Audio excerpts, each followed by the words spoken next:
Hello and welcome back to In the Dugout. My name is Josh and this is the best episode yet of the Dugout Debate.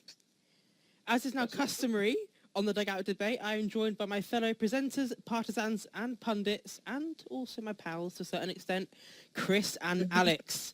And we'll be talking you through some of the biggest talking points of the footballing world in the last 7 days. But as a prologue to the best episode yet of the Dugout Debate, I'm going to say a big shout out to my former form tutor for 5 years and Chris and Alex's former chemistry teacher, Dr. Andrew Powell, who was watching our first episode with great fondness, and he was very intrigued about our, shall we say, our criticisms of his beloved Leeds United. And with any luck, they'll be in the Premier League next season and we'll be featuring them a lot more. But yeah, talk about them losing consistently, probably. He will not appreciate that. But we are... Sorry. We He are can't gonna- give me his attention anymore, so... Guys! We are going to kick off with a This is round involving a picture. It is, of course, Picture This. Thanks for that one, Chris. And this week's picture involves a very jubilant West Bromwich Albion and a rather deflated Winston Reid. So, lads, quite simply, picture this. I'll start us off. Just looking at Winston Reid, I feel like he is a personification of Tottenham last season when Arsenal once again finished above them. It's just like, oh, come on. I don't think he's not doing that, is he, though, really? He's sort of like, why? MCA. I mean, Sorry. Carry on. alternatively, if you look at the West Brom players instead of Winston Reid, it could be like when your secret names are Juan and Esteban, and you manage to get through the American border. Yes, boys, run, go. There is one more person in this picture I'd like to draw some focus to, and that's the ball boy, because he seems to have the look of someone who's just been told that Santa isn't real. Wait, what are you trying to say, Chris? Or he's just spent 90 minutes watching an average West Ham home game this season. Home game. Home game. Home. Specifically. Any Home. ideas So, on the actual answer, Alex? Of course, it's West Brom celebrating their last-minute equaliser against West Ham. Yes, it is, of course. West Brom celebrating, as I said, rather jubilantly. We thought it was Johnny Evans. Apparently it's Gareth McCauley's stoppage time winner against West Ham. And I know that we've not mentioned West Brom so much in our last episode, so I thought it'd be quite nice to give them a mention. They've been doing pretty well recently. So we'll start off with you, Alex. And last week we were saying that Everton are definitely pushing for a Europa League place. West Brom are only 4 points behind them in 8th. So could we say that West Brom have also got a very good chance of qualifying for the Europa League this season?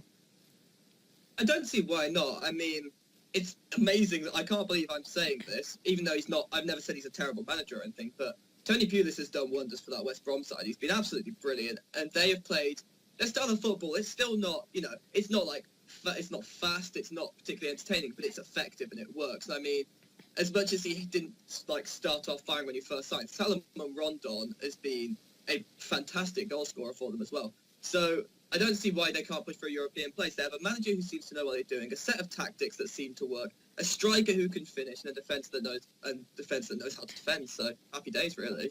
Yeah, and obviously we don't like knocking. Chris, as Alex was saying that Tony Pulis has had a massive effect on the Baggies. Last month marked his 2-year anniversary at the Hawthorns. What would you say has been his biggest influence upon that West Bromwich Albion side, and why are they exceeding expectations almost? Well, with any Tony Pulis side, it's all about the defence, isn't it? He's been able... West Brom, I suppose, they've been stereotyped as being one of the more boring teams in the Premier League because of their style of play, which Alex touched upon. So when they appointed Tony Pulis, like you said, 2 years ago, I suppose they were going to continue in that vein. But for some reason, this season it's been completely different. I imagine the signing of... I'd like to highlight the signing of Nasser Chadli back in the summer, because I feel like that was 100%, yeah. I feel like that was a very good move for both player and club, because I have massive respect for Nasser Chadli for actually leaving Spurs, because it was very unlikely that he was going to get much game time, especially with the likes of Heung-min Son or Christian Eriksen in that Spurs side. So he moved to a team, West Brom, a team that aren't necessarily going to go down, but may not be pushing for a lot more. So he's now moved to a side where he's going to get regular game time, and it has paid off for both him and the Baggies. Is there another signing, Alex, that you would say has really marked the turning point in the last couple of years of West Brom's Premier League career? Do you think that there's one particular player that we haven't already mentioned?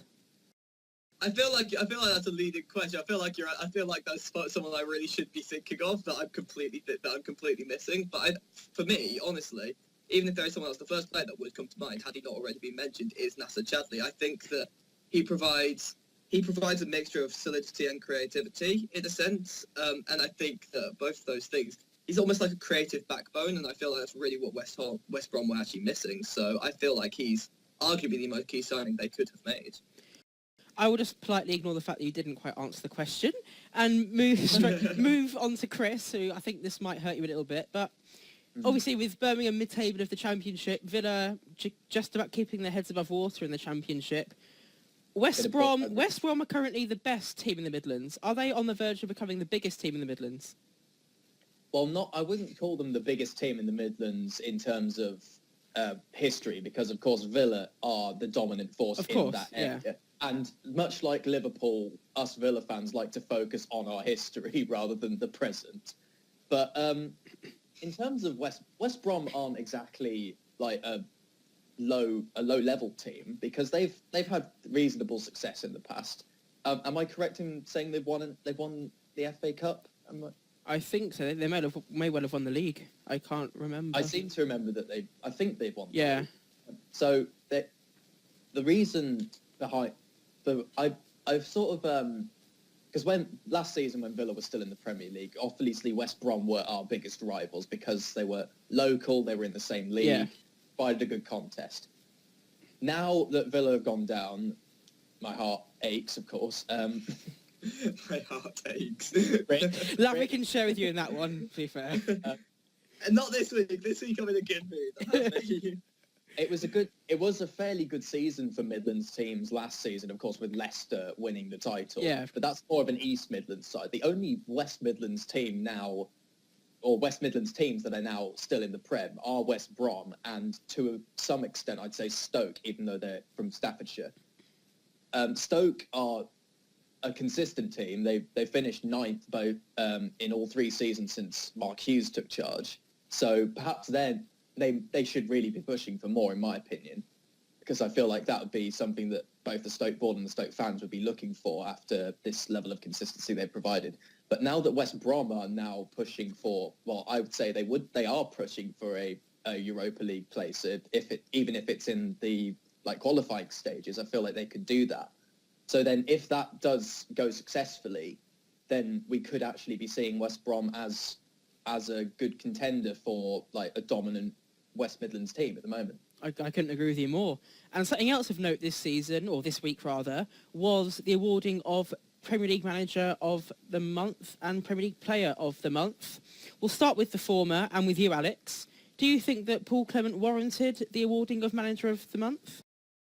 100%, yeah. I think that I don't think I'm wrong in saying that Swansea obviously didn't win the most points necessarily in the month, but I mean, to come into a team that's basically in crisis and from your first match turn them around to a point where by the end of the month you're basically 4 points ahead of the drop zone when everyone was backing you to go down. You can't argue with something like that. That's an incredible achievement. It takes most managers at least a few months to settle in the Premier League. You could argue that Pep Guardiola is still struggling to do so, and yet Absolutely. Paul Clement, yes, he is British, obviously, so maybe he has a bit more knowledge of the game, but to come in, having been the assistant manager, having been out of the Premier League for so long, but to come into a struggling club and turn them around so securely, I think is definitely something that warrants the award that he got. Absolutely. But Chris, would you say that he deserved it more than, say, Ronald Koeman, who's done wonders with Everton in the last month and even beyond, or even Hans Marco Silva, who's also whose arrival at the KCOM Stadium marked a significant turn of fortune for the Tigers? Do you think that Clement was more deserving than those other 2 candidates? I'd say he was more deserving than Koeman because Everton aren't in danger of going down like Swansea and Hull are. So getting Swansea out of that dire situation. When he joined, if I'm right, they were 19th and pretty much in no man's land with only Sunderland below them. Yeah. So for I think he's now got 4 wins with Swansea. So on that run of form, you're not really looking at a relegation candidate anymore. If anything, you're looking at a side that could like rise up to mid-table if they manage to keep that going. As for what you said about Hull, I'm not going to take anything away from Marco Silva because I feel like he is doing a very good job with Hull, and he certainly had more experience in management than Paul Clement. But because Clement has only been an assistant manager before this, while Marco Silva has had managerial experience at Olympiacos, for example, I feel like that in itself, the fact that he hasn't been in a managerial job before, yet alone a relegation battle, I feel like that is why he deserves the award over Marco Silva. I think anyone would find it hard to argue with either Silva or Clement getting the award, to be honest with you. But moving on to Player of the Month, Alex, do you think that Dele Alli was a worthy winner, or could you name another candidate that would have been more deserving? It's a good question. To be honest, if I'm thinking through it and trying to think of people that have performed consistently throughout pretty much all of January, the only person I would put up that would compete with Dele Alli really is his Spurs teammate Christian Eriksen, who I think in a more unsung way... Oh, he's gone again. Have I? No, sorry, keep going. You did. You almost did a me. Oh. Never do a I almost Chris. did I think that given that I think we have to start establishing Dele Alli as arguably perhaps could be one of the greatest goal-scoring midfielders to arrive in the Premier League since Frank Lampard at this point. From a midfield position to score, was it 2 or 3 braces in a row during the month of January, is absolutely amazing. That's an incredible record to have. And to have the impact, it wasn't even in small games. Him and Christian Eriksen basically decimated Chelsea and ended their incredible winning streak. So I think that for the quality of opponents that he's faced and the level that he's consistently managed to perform at, I don't really think there's anyone you can argue had more of an impact on the league than Dele Alli in January. Do either of you think that Dele Alli's age comes into his ability, or do you think that, a bit like Lukaku, as we mentioned last week, he's almost not a prospect anymore? This is the Dele Alli, or do you think he's still got a lot more to give? I actually think he has got a lot more to give, especially with Spurs now, because we said last week the title race is essentially over. So it's all about pushing for the top 4 and particularly second, which I still think Spurs are going to do, despite Man City going up to second last night. I'd have to agree. Bournemouth 2-0. Yeah. The fact that he's now managed to establish himself as a regular starter in a pretty good Spurs side at the age of 20? That speaks volumes for someone who started out at MK Dons, if I remember right, which at the time were a championship side. So I feel like it says a lot for the other top teams in the Premier League that perhaps rather than turning to the continent for already established talent, you should look at the lower league levels and find young, aspiring, talented English players. If I'm not wrong, I believe when Tottenham signed Dele Alli, MK Dons had been playing in League One that season. I think he was the League One Player of the Year. So this is a player that was playing even more so at a lower level and was absolutely dominating the league. I remember I was watching Adebayo Akinfenwa talk about Dele Alli, and he said that he came up against him whilst obviously Ali was at MK Dons, and he ran the show as an 18, 19-year-old kid. I think that Ali is showing maturity way beyond his years in the majority of his play. Apart from possibly his temperament, he still has a very fiery side to him, tends to get a bit hot-headed in very close games, very intense games. Some of his yeah, and I think that the maturity we see from the way he plays shows that he is perhaps not entirely the finished article, but we're seeing what is basically going to be the finished article. So calm on the ball, makes correct decisions, brilliant at dribbling, cool when it comes to putting away chances, is willing to track back and put the work in as well. I think, considering the way that Pochettino works, he likes young players, he likes hard-working players, he's the manager's dream, and I think that he'll be part of that Spurs side. And even as a Liverpool fan, I hope he stays in that Spurs side for years to come, so it'd be interesting to see how it develops. Absolutely. So, Chris, you wouldn't have given it to rising star Moussa Dembele?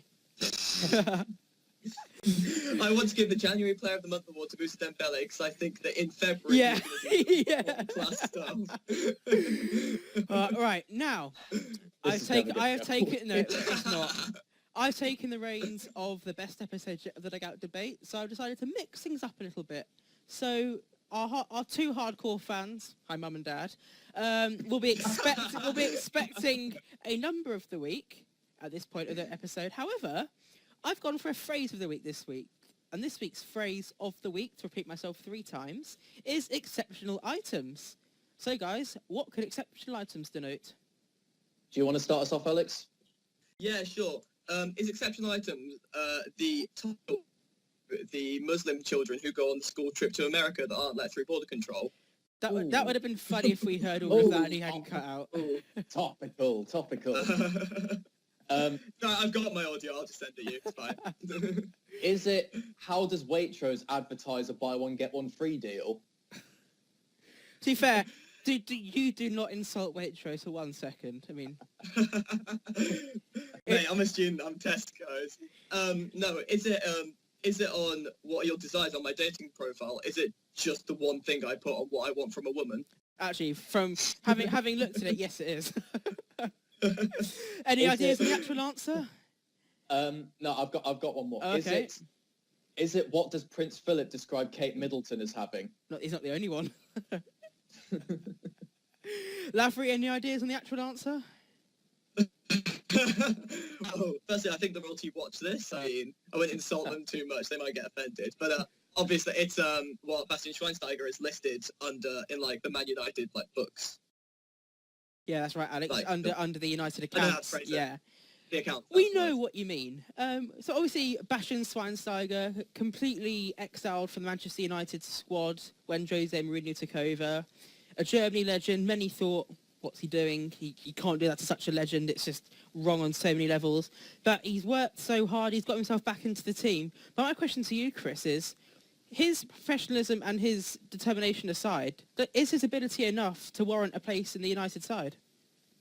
That's the when they signed him last summer. I thought it would actually have been a good move because he'd proven himself both at club level and international level with Bayern Munich and Germany respectively.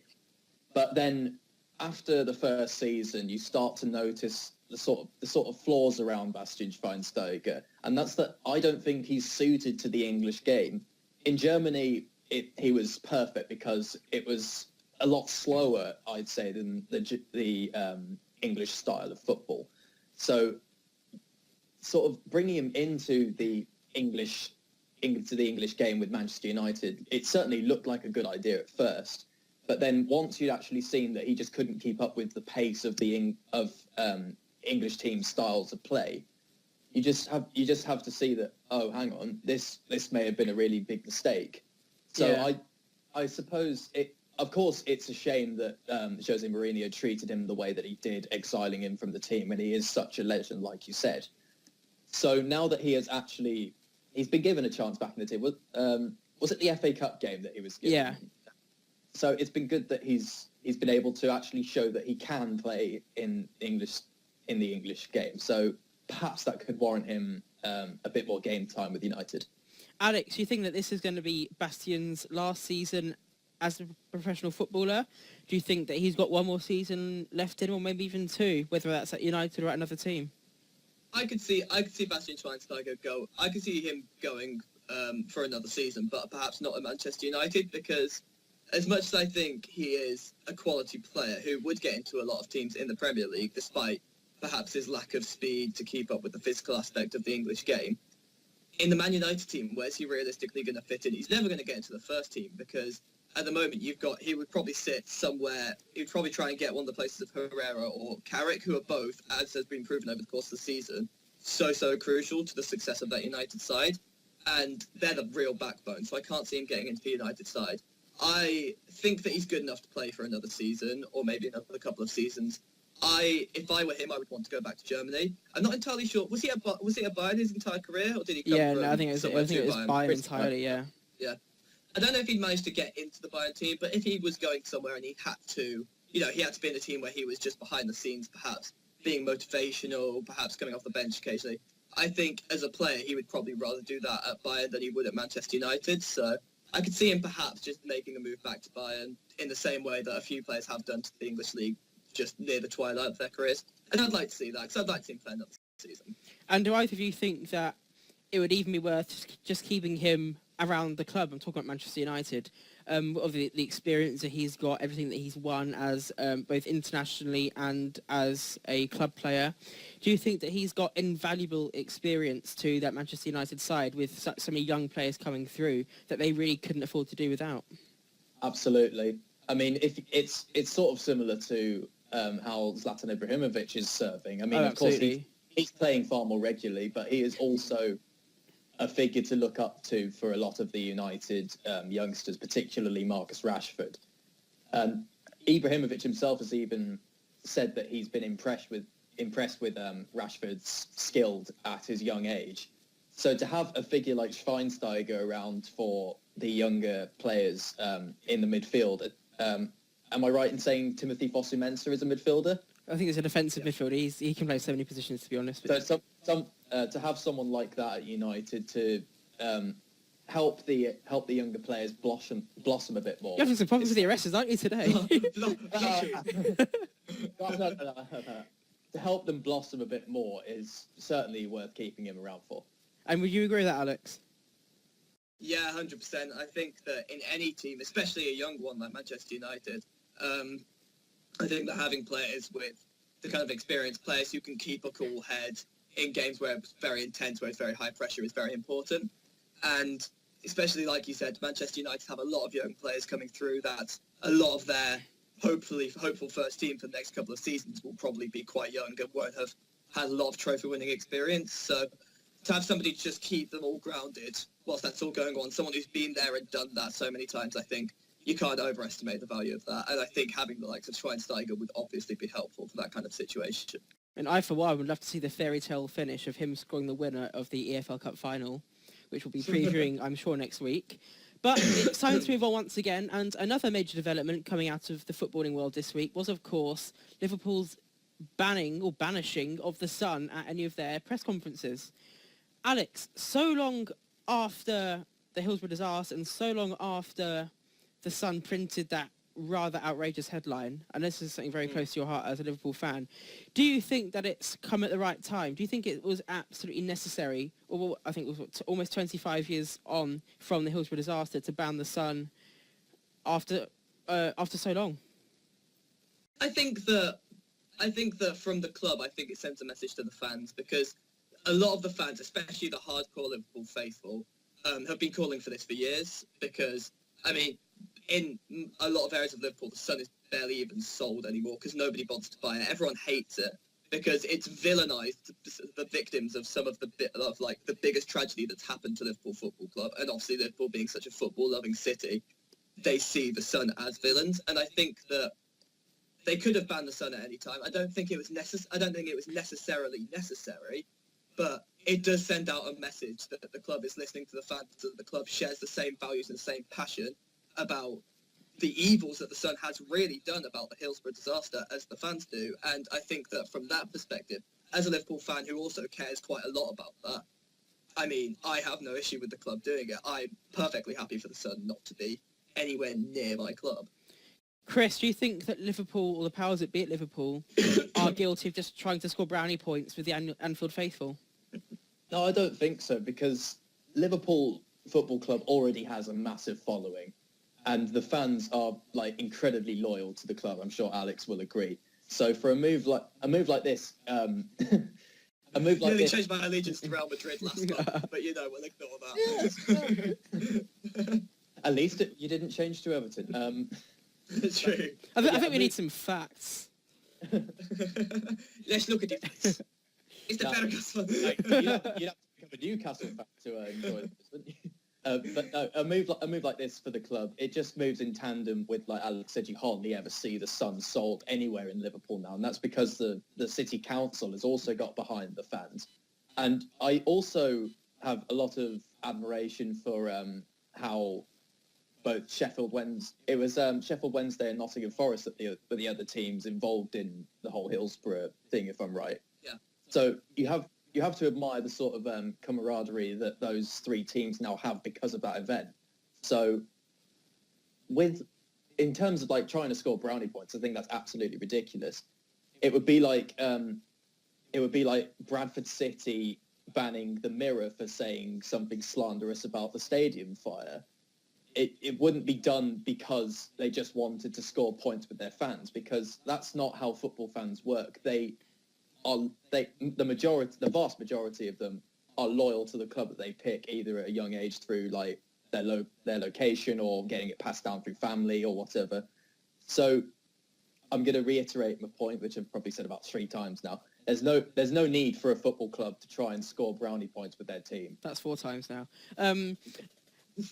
So Alex, once again, I'll just reiterate that you are a Liverpool fan. If the shirt wasn't evidence enough, would you then say that the Sun's apology, I think it was in 2014, counts for nothing? And it's probably, I don't know for sure, but I'm going to guess that none of the journalists that were working on that article at that time of the Hillsborough disaster are still working for them now. So is the apology in vain, and are the Sun's journalists at the moment being penalised for what their predecessors did?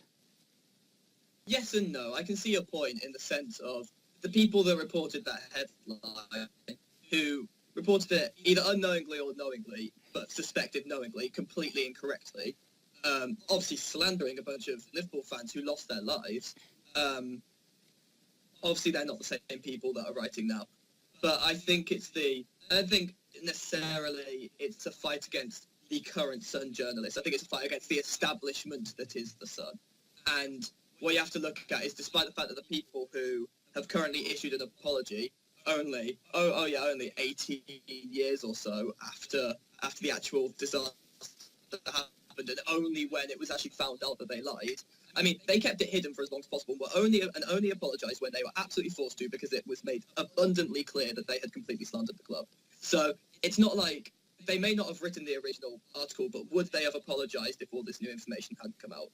I personally don't think so, and I think they just tried to do it to save their image. So for me, I have no sympathy with the people that are currently writing. Yes, they didn't write the original article, but I think they only apologised because they absolutely had to, and therefore I have absolutely no issue with them being banned. Completely valid points from both of you. You're doing pretty well without me to argue with this week. I'm impressed. So moving on from a story of hatred to a story of love. We are, of course, recording on Valentine's Day, and with the 2 people that I love more than LVG. So everyone else. For our Dugout debate topic this week, I've decided to go for the greatest love affair between 2 players of the Premier League era. And so, in a slight change of tack this week, we're going to go from Chris to Alex to myself, giving the name and a brief reason of why we're picking each partnership. So, as I said, we'll start with you, Chris. Well, I'm just going to go ahead and pick Thierry Henry and Robert Pires of Arsenal. And your reason being? Well, their bromance developed both at club and international level, and of course they were centerpieces in Arsenal's invincible season. They were both incredible in that season, as were the entire Arsenal team, going the entire season without losing in the league. So, and you need a good midfielder to partner up with your striker. Robert Pires was the perfect choice to serve as like a supplier for Thierry Henry. So that's a brief reason as to why I've picked them. Okay, and Alex? I've gone for Patrick Vieira and Roy Keane, really good mates, yeah. Oh yeah, Pizzagate, I've got 2K04. Nah, of course, obviously, I'm always biased in these for some reason, but I wonder why. Yeah, to be fair, when it comes to the Premier League, I don't know why either, I'll be honest with you. But I've gone for Xabi and Steven Gerrard because, I mean, they were the two like midfielders that sat in the centre of the Liverpool midfield when we were in Istanbul, back when we used to actually, challenge for trophies and stuff, back when we were good for a little bit, kind of. Wasn't that the 80s? Still all right. Anyway, but I mean, you saw they had so much chemistry on the pitch. I think Xabi Alonso, when Steven Gerrard announced his official retirement, he wrote this really emotional Twitter post, which was those two together. It was like, my hero, my mate, and Gerrard responded by saying Alonso's probably the best midfielder I've ever played with. And you can just tell these are two midfielders. They're from completely different backgrounds, but have come together at a club, and they have developed a way of playing with one another. They've developed a mutual respect for one another, and you can especially see in Alonso's message how much he almost revered Steven Gerrard as like an incredible player, and you can see that kind of respect flowing through all the comments about each other. And I mean, what a centre midfield partnership they were as well. I think they'd walk into most teams in the world a partnership like that even today. So they're the two that I've gone for. I was going to say, for those of you watching in 50 years' time, Steven Gerrard used to play for Liverpool, just so people know. All right, my partnership is... get used to it. Oh, Gerrard slip! Oh, yes! Just Aguero. Yeah. Remember that. Remember 20 Aguero. times every 20 times. Alex, it's not Aguero. It's Aguero! You're the champion. For anyone watching in 50 years, Aston Villa used to be a football team. Right, moving on to me. Damn it, that's the joke I was going to make about Man U. My partnership as a Manchester United fan has to be Dwight Yorke and Andy Cole. The dream strike partnership of the late 90s and early noughties. Culpable for 2 trebles, the treble of 99 of the Premier League, Champions League and FA Cup, and the treble of Premier League trophies from 99 to 2001. I think they're telepathic brotherhood, if you like. They're just absolutely amazing to watch. You could just tell they didn't work on it. It was completely natural. They were best friends as much on the pitch as off the pitch. So I think for me, Cole and Yorke is the obvious choice for my Premier League love affair of the Premier League era. Right. Oh, I'm going to start attacking Chris, I think, which is where I started in episode 1. And I've got one word for you, which is penalty. Yeah, I'm not going to deny that Henry and Perez had an unbelievable chemistry on the pitch and a partnership that most centre midfielders and strikers, or wingers and strikers, could dream of.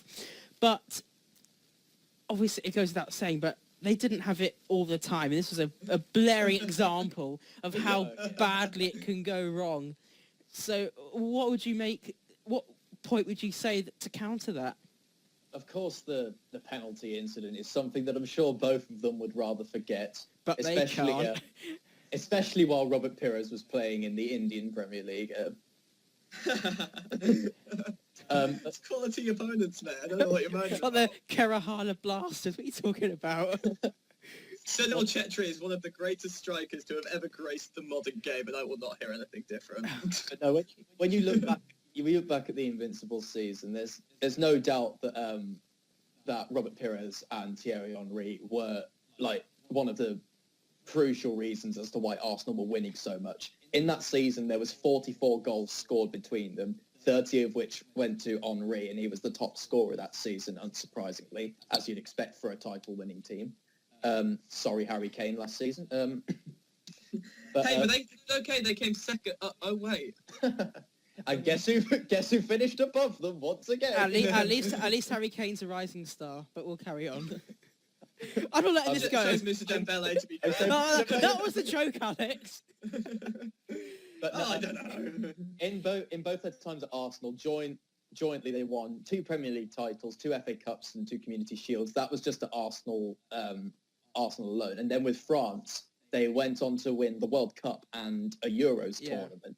So the partnership between the two, bar the penalty, of course, it was evident both at club level and at international level, and that's why I think that they are the most crucial bromance, I suppose, that we're going to argue today.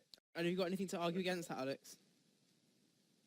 I think you really touched on it. I mean, I can't argue against the international thing. They did play together at an international level and at club level and had a great degree of success. But I mean, if we're talking about football bromance, was there a great deal of bromance off the pitch? I mean, I think if we're talking about a football partnership, there is that. Them playing together a lot. But I mean, off the pitch, Thierry Henry's Renault advert, the good old Va va voom. The very start of that is he says, "Hey Bobby, how do you say va va voom in French?" Bobby. Who do you think he's actually referring to there? Of course, Charlton. It's Robert Pires. Roberto Firmino, mate. Obviously. Robbie Coltrane for some reason. Do not bring anyone associated with Harry Potter into this debate, please. Shut up. You instantly lost the popular vote there. Did I ever have it? And he's still gonna get After the joke, elected. after the jokes in episode 1, did I ever really have the popular vote? I'm gonna guess not. That's a fair enough assessment. I mean, both of our biggest fans, I would say, probably prefer you to being Chris, but I mean, you know. You see, back to the matter in hand. My issue with both of your picks for partnerships, or Premier League partnerships, or bromances, however you want to word it, is I think the kind of success that they had on the pitch and off the pitch. I think with Alonso and Gerrard, apart from the Champions League, which was, I believe, at the beginning of Alonso's Liverpool career, it didn't really blossom into much. I think it was an FA Cup and 1 or 2 League Cups, and that was it, and 1 second place in the league. And obviously with the World Cup and the Euros aside, I don't think personally that Henry and Perez as a partnership achieved all that they could have, because they were absolutely phenomenal players. And I don't know how many times Henry finished as top goal scorer in the Premier League during the time that they were a partnership. But I don't know, because for example, the season between them, their 2 title wins as a partnership in 02 and 04, United won the league in 03, and United were behind by quite a way, so it was a case of Arsenal actually letting that title slip. Wink, wink, Alex. So we're back to that again. You see, so if we then go to Cole and York, for the 3 seasons that they were a partnership, because the season after, season 01-02 when Cole left, Van Nistelrooy came into the fold. So those 3 seasons that we won the league those 3 times, we won the league, for the 3 seasons that they were together as a partnership, we won the league each of those times. So I would argue that that's a crucial reason as to why they would be considered the greatest partnership of all time in the Premier League era. Do you want to counter him first, Alex, or should I? I mean, I think there's a couple of points I'd like to get against that. Again, if we're talking about football romances, yes, they had a great connection on the pitch, clearly, like almost telepathic connection, which is great. But I mean, that doesn't necessitate them being football's best bromance, I don't think. And I think that whilst they had a great deal of clearly like respect and talent for each other on the pitch, like you've said, they played for 3 years. Then Ruud van Nistelrooy came in, and they weren't a partnership anymore. This was 3 years. They played together for 3 years. Whereas I don't know how long. I can't even remember who Chris said were his partnership to be. Perez and Henry. I think Henry. it was about Whereas I think 6 years. That was a 6-year. Yeah, I think both of mine and Chris's partnerships were both together for longer than that. And yes, you could argue, oh yeah, but that proves my point because they won less trophies in that time. Well, in my case, perhaps not in Chris's, because obviously they're part of the Invincibles. But I mean, that's not to say that they weren't in the most integral parts of the entire team. That, like, I don't think you can put Liverpool's lack of trophy success in that era down to Gerrard and Alonso. I think there were other issues. I think for a long time we struggled to find a really good striker. Our best striker for ages was Milan Baros, and then it took us ages to find a Fernando Torres who started firing for us. That just because Liverpool won less trophies than Man U in that period means that Gerrard and Alonso aren't necessarily as good a bromance, as good a partnership. Because not only does that take away the bromance bit of it, but I think that completely doesn't take into account all of the other variables, i.e. the Manchester United rest of the team being so much better than the rest of the Liverpool team. I think it's a comparison of the fact that if we want to use this Valentine's Day facade, whatever you want to call it, and go to like a rom-com situation, it's like a fairy tale situation where you've got the two. They weren't exactly the star players of the team, I don't think you could say, because that would probably go to Beckham. But they were getting on with their business. That is actually an accidental partnership that just happened when Fergie was rotating the squad, and that's how that partnership came about. And so from them to go to that, to just basically being thrown together, to becoming one of the best partnerships that the United history has ever seen, and to have won so much in that time, to be an integral part of such a successful team, and to be responsible for much of that success, I would argue is a very good reason as to why they would be considered a great partnership. And I think that in terms of the bromance bit that you were saying doesn't really apply to York and Cole, for the reasons that I was saying before about this sort of fairy tale, if you like, I think it absolutely fits in with that, the idea of a bromance. And this isn't the fault in our bloody stars. This is the dugout debate. You take that back right now. And they were also Okay. best friends off the pitch. You can watch interviews where they're talking about how they would go to each other's houses all the time and how Cole made York feel so welcome at United. So I think it's not just a case of being great friends on the pitch. It's a case of having the chemistry off the pitch as well. And I think it's just Did one of them get undescribable. 100,000 retweets on a goodbye, mate, for their retirement post? No, they did not. Allow me to hit you with some statistics, okay? Xabi Alonso, 114,502 retweets and 128,484 favourites for the cutest Twitter post the football world has ever seen. I You might cannot add deny that is a York and Cole both retired pre-popularity of Twitter. Case closed. Let's also at least when York and Cole didn't pop over to each other's houses, at least they didn't pull a Ross McCormack and say, "Oh, my gates are closed. I can't come. Sorry." Get over it, Chris. Steve Bruce shows up. Like, Stop comparing the Villa of Assassin, it's just 2016, like, oh, hello. 17 to I the can United trust of 99. Everyone knows Villa is shit. This isn't news. For everyone our knows- younger viewers, Alex Alex is- means that Villa are really bad. At least I don't deny. At least I don't deny that there's shit like a lot of Liverpool fans do. But Hey, we don't deny that you're shit. I'm just We're well aware of the fact that you're rubbish. gonna, Everyone knows it. I think the debate's come to a natural end, really. No, we've got 5 minutes, I think, still to go. I'm just gonna try and bolster my point a little bit more. Robert Pires left Arsenal, if I'm right, in 2006. Yeah. And then Henry left in 2007. Of course, he came back on loan for I think it was half a season, but that didn't really affect Arsenal much. If you look at the what's happened to Arsenal after the both of them left, I know it's not necessarily them responsible, but the way Arsenal have gone now since then is what two FA Cups in what Since six or seven since years? 2005, it's been 3 FA Cups. And you want to put that entirely down to Pires Oh, and Henry. I Not did the not loss have of it. If the you were loss to- of Vieira or Bergkamp or Youngberg or Lehmann or Sol Campbell. Was it? Oh, I would argue that Chris Sol Campbell is more of a loss to Spurs than he was to us. in that respect, I would say Chris has got a point, because if you take away all of the goals that Henry scored during his time at Arsenal, where he was top scorer for so many seasons in the Premier League, and certainly Arsenal's top scorer, I think he's their record goal scorer as well.